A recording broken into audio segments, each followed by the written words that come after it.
Pumping that podcast wattage in your cottage, it's Think Digital. Get ready to take the red pill, think different about scaling your business, and free your mind.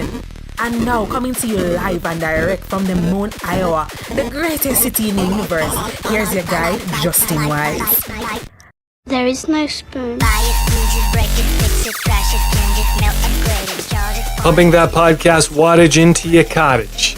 Yeah, it's Think Digital. Justin Wise here with you. I'm the captain on this good ship. Welcome aboard. Today's topic is kitchen cabinet custom audiences. And I'm really excited. You know, when you look in your kitchen cabinet, you got your staple spices. Like, this is one thing that I can always count on when I go back to my folks' house. I can open that spice cabinet and I know I'm gonna see like the Lowry seasoned salt. I'm gonna see cream of tartar. I'm gonna see like a basil, sweet basil from like 1987 and MSG. I actually did not believe that MSG was a thing. Like, that you could go out and buy MSG. Sure enough, my mom, if you're listening, maybe it's still in there, I don't know. But you can actually go buy MSG. So you want to have your clutch spices. My cabinet, man, I'm using Lowry's, just like it's going out of style, man. I got my salt, my Himalayan salt. I got my cracked pepper. I got my thyme. So the point I'm making is, and I use that stuff in everything. The point being, in your business as you target, as you create copy, as you make ads, as you create content, and you want to get that content seen by people on Facebook, on the internet, the interwebs 2.0, aka Facebook, you need to have some staple audiences, and I'm going to show you what those are today. I'm going to tell you what those are. I'm going to narrate the journey and the voyage through your kitchen cabinet custom audiences. Okay? And then at the end, if you stick around, I'm going to give you a little gift. And it's not the place I normally send you. It's going to be a different place. So I'll leave open loop for you right there. And we'll close the loop at the end of the episode. But this one's my favorite. And here's what I can tell you. There are going to be people listening to this episode who are going to hear what I have to say. And they're going to say, well, duh, I already knew that. Justin, I already knew that. I already knew it, duh. And you know what they're going to do? They're not going to put it into action. And so all this time, all the goodness, all the meat that I'm going to drop in your ear, think about that. Just your ear full of meat. It's going to go to waste. And the people who say, oh, I already knew that, they're not going to do it. So I want you to be different. Even if you know this stuff, okay? I am surprised how many people that I talk to that just don't practice what they preach. So you're going to be different. I want you to be different. I want you to practice what you preach. Because everything on this list that I'm going to give you, everything in our kitchen cabinet of custom audiences is stuff that we do day in, day out for ourselves and for our clients. So we eat our own dog food, which I've never understood that phrase, because who eats dog food? I know who. This derelict from my high school named Jesse, who would eat dog food on a dare. That's who eats dog food. I think he's in jail now. But anyways, let's get started. I'm already way off track. Here's what's in our kitchen cabinet of custom audiences, okay? And we set this up because what we found over and over and over again, the best results, the best everything, okay? Best engagement, best results, lowest leads, lowest conversions, all that good, sexy goodness. The highest return on ad spends, the highest ratios, the highest whatever return always came from the same central type of audiences, those which I'm going to share with you today. Rarely will we see interest-based audiences perform well, or at least as well as what I'm going to share with you today. And so if you do this long enough and you do it for enough clients, you notice trends. And this is certainly one of the trends that we see. I'm only going to be able to dig in partially to this list. I'm going to give you the rest of the list, though. Do not sweat. Keep cool, my babies, as Conan O'Brien would say. I'm going to give you the rest of the list at the end of the show, but I want to dig into 3 specific areas. So 3 spices that are in my kitchen cabinet of custom audiences. First out the gate, this is my Lowry's. Actually, my wife has figured out a way to make organic Lowry's. I'm not kidding. I'm not making that up. It's in our cabinet right now. If you want to come over for dinner sometime, I'll give you some organic Lowry's. But the first one out the gate is the email database or the contact database. And the good news about this is I was just teaching at a workshop and someone said, hey, we don't have email addresses, but we have physical, like we have their actual physical address. Is that okay? Yes, it is. As long as you have a first name, last name, you can upload physical addresses. As long as you have first name, last name, and a phone number, you can upload it. It probably won't be as accurate as if you had all that information, but at the very least, I would recommend to you have at the very least a first name, last name, and an email address that you can give to Facebook to create a custom audience from. And there's 3 specific audiences that I want to share with you that are like our staples that we're going to build no matter what. These are just going to be a part of what we do. Even if we don't use them, I want them on the dashboard, ready to go, ready to use, either on their own from a targeting perspective or as a part of a lookalike audience. So those 3 segments are obviously the whole email list. So get in the practice of always having near current custom audience built from your entire email list. If you want a tool that can do this very easily, we use a tool called SyncSumo. You can get an easy link to this, thinkdigital.co/sumo. It will make us, full disclosure, we'll make like $1.50 off that. So if you don't want to give us $1.50, just go to syncsumo.com, or you can go to thinkdigital.co/sumo and give us $1.50. The cool thing about SyncSumo is that it keeps our entire email list synced, hence the name, with a custom audience on Facebook real time. So if someone joins my list on Monday morning, they're assuming that it's a match, they will be in that custom audience on Monday afternoon. Really neat tool. And your entire email list serves a whole bunch of different purposes. Certainly, like I said, targeting, but you can build a really solid lookalike audience from your entire email list.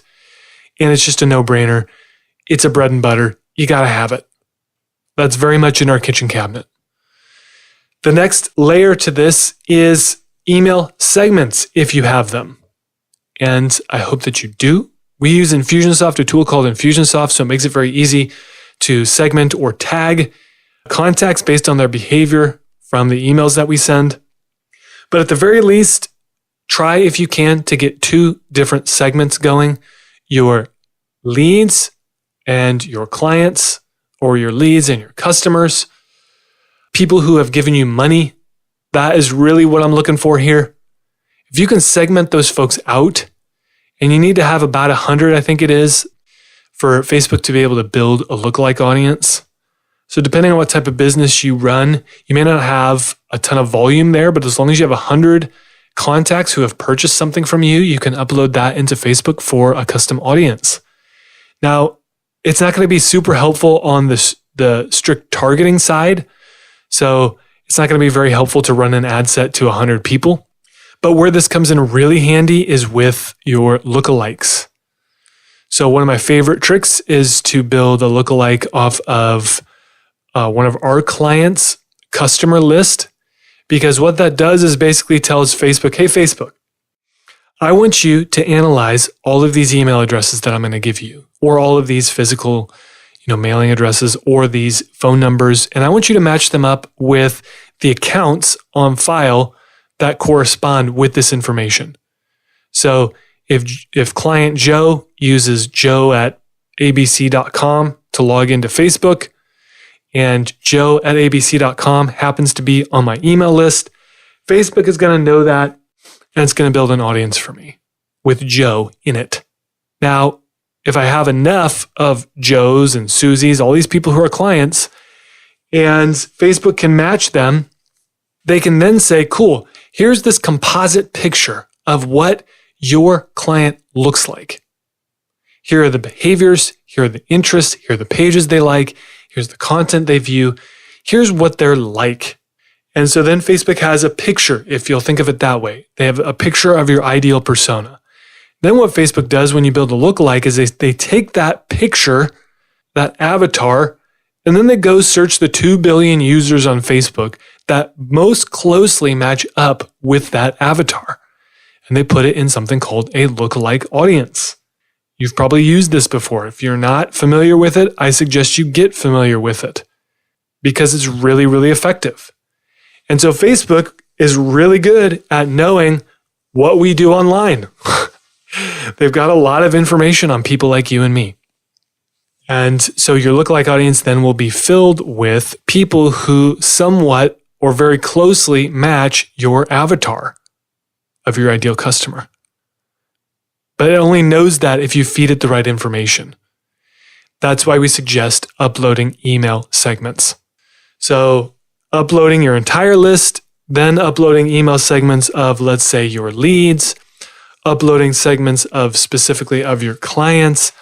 We have a couple going right now, a few other ideas for you. We have some segments based off of people who click our content, click the links in our emails.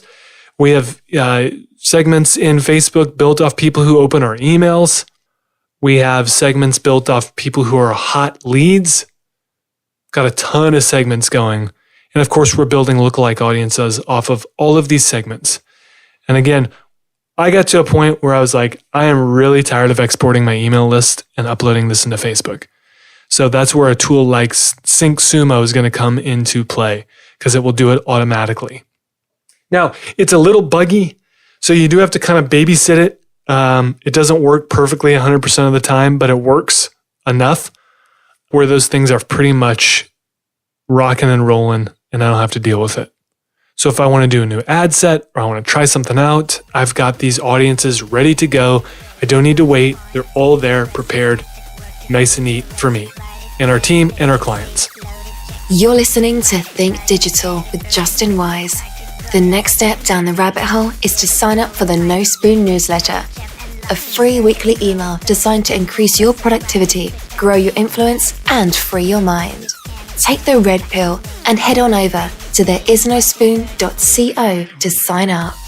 The last thing in terms of email in the kitchen cabinet is something I learned from a guy who I really look up to, huge mentor, Nicholas Kuzmich. He taught me this one. But upload your unsubscribes from your email list. So just because someone unsubscribes from your email list doesn't mean that they don't want to hear from you. Just think about all the emails you receive in a given day. A lot. And sometimes it can be so many that even the good content, you're like, I am out. I declare email bankruptcy. I declare bankruptcy! AKA Michael Scott. Right? So just because someone unsubscribes from your email list doesn't mean they don't want to hear from you. So one thing we'll do is actually take that segment of users and upload that and make it an audience in Facebook. And you would be surprised at how well it will perform. So you can get them to opt back in. You can get folks who have previously opted out to come back into your list. You may find that some people prefer to have content in their newsfeed as opposed to their inbox. There's 100 different ways you could use it. So the email database is first up on our list of kitchen cabinet custom audiences. Next up, so the Himalayan sea salt is the pixel data. Oh my goodness, I love the website Pixel. Facebook Pixel, man. It's probably one of the best things I've ever done. So if you don't know, you need to get yourself a little Facebook Pixel and upload it to your website or your landing pages. Because what it will do is when people visit your website, just like a cookie would, the pixel is going to pick up that person. And it's going to know that when that person comes back to Facebook, it can see, oh, hey, user Joe has been to justinwise.net. User Joe has been to thinkdigital.co. And it collects it nice and neat in a custom audience for me. And I can use that data to either retarget or remarket to those folks who've been to my website and don't accomplish a goal that I've set out, whatever that might be. I can use it to build lookalike audiences. And there's 3 specific custom audiences that we will build off of pixel data. The first one is very much like the email list. We will build a pixel audience, or a custom audience rather, off of our entire website. So anybody who's ever visited thinkdigital.co or any page on the website in the last 180 days, I can find them on Facebook. Now, is that everybody? No, because believe it or not, there's still some people who don't have Facebook, who aren't active on it, who might, use a different email or log in with a spouse's, login, whatever. I'm going for broad strokes here. So we will build a custom audience based off people who have ever visited our website. Next up, we will do specific important pages. Okay. So like one thing we're doing right now, we have a retargeting campaign going where if someone downloads a lead magnet, but they don't book a call with us, we will put an ad in front of them that says, hey, you forgot to book a call with us. So we are retargeting them. And the only reason we know that is because of the Facebook pixel and because we have audiences built specifically for that purpose. It doesn't have to be a landing page. One way that we'll use it another way is for blog posts. So if we see that a certain blog post is getting a lot of traction, we can see on the Ads Manager dashboard, like, hey, this pixel or this blog post is doing really well. It's driving a lot of traffic. So we may use that to build a lookalike audience and then put that same blog post in front of the lookalike audience because we know, hey, this seems to be doing well. And if we put this lookalike audience, the blog post in front of this lookalike audience, chances are they'll read it. So it's just a really strong way to build specific targeted custom audiences is by segmenting out important landing pages. Kind of a different angle with this, and this is kind of the last layer with pixel data anyway and custom audiences, is people who land on your conversion pages. So for instance, like this is a no-brainer, folks. And I'm telling you right now, remember when I said in the beginning of the show, there are going to be people who say, duh, I knew that, duh, but they're not doing it. So make sure you do this. So like, let's say you have a lead magnet, okay? Or you have something you want people to do on your website. Then they do it. They have to go to a web page. And on that web page rests your nice, neat, friendly little Facebook pixel. And that's called a conversion. And so building a custom audience off the people who go to that website, that conversion page, is a no-brainer. Because it shows you, hey, these are the types of people. Facebook then has data on the types of people who go through the conversion process. Then you can go back and guess what? You can build a lookalike audience from that pixel data. Works really well. So you should do that. If you're not doing it, go do it. If you don't want to do it, hire us to do it. This is one of the first things that we're going to do. So that's the second spice in my kitchen cabinet of custom audiences. The third one, and the last one, the final one, at least for this show, is page engagement. Building custom audiences off of people who like your page, people who engage with all of your content on your page, and people specifically who watch videos that you put on your page.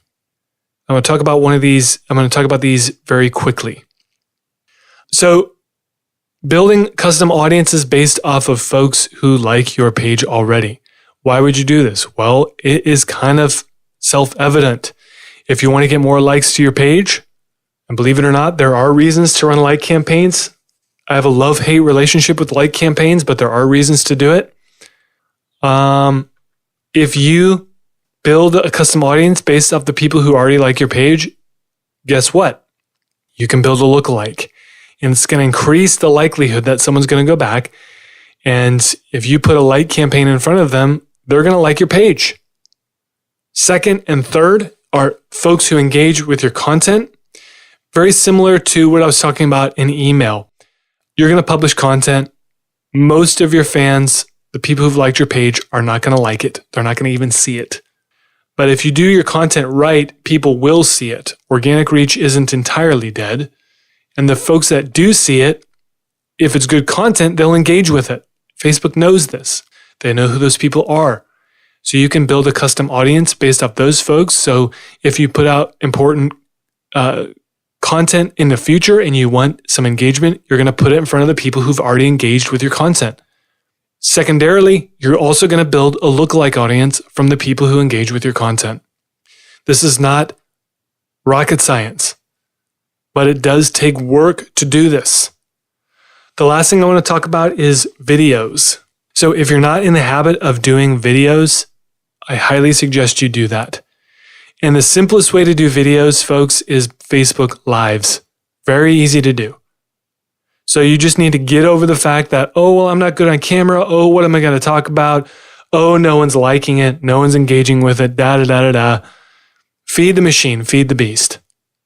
Because when you do, and to be completely transparent with you, I don't do Facebook Lives so people will engage with it, meaning it gets likes, comments, and shares. I don't necessarily care about that. The reason I'm doing it is because Facebook knows on the back end who's watching this video and how long are they watching it. I'm doing it to get data. I'm doing it to build custom audiences. So Facebook knows if I do a 5-minute Facebook Live video, it knows who's watching for 10 seconds. It knows who's watching for a minute. It knows who's watching for the whole video. And you can segment those out and build custom audiences around those. So it stands to reason that if you do a lot of videos, you're going to be able to see, hey, and Facebook, more importantly, is going to have the data to be able to see, hey, this type of user with this profile, with this composite picture, watches these videos for more than a minute. And then I can go and say, hey, I really want to make sure that this content gets seen. And I think this would actually be a good content piece to put in front of new audiences. So what I'm going to do is go in and select the lookalike audience that I've built off people who've watched my video for 10 seconds or more. And I'm going to go put this video in front of that lookalike audience because the likelihood, the chances of someone viewing that are far higher than if I would have just randomly picked some interest out of a hat and thrown it against the wall hoping that it works. Very strong tools that Facebook gives us. You just have to know how to use it, how to implement it, and what to do with it after the audiences are built. So to recap, the 3 audiences in my kitchen cabinet of custom audiences are audiences that I build from my email database, audiences that I build from my pixel data, audiences that I build from my page engagement. Do it. So that's going to do it for this episode, folks. I want you to chill till the next episode. Tell me one thing you learned today, just one thing that you're going to do different. That's all you got to do. Hit me up on Twitter @JustinWise and let me know. I want to give you so much more, and we've got more, because there's only so much you can go over in a 20-minute podcast. So the rest of this list, by the way, the rest of my kitchen cabinet custom audiences can be found at thinkdigital.co/audience.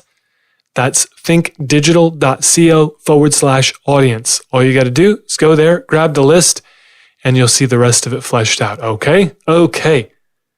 So we'll be back next week with another new episode of Think Digital. In the meantime, have fun, stay safe, and we'll see you online. Bye-bye, everybody.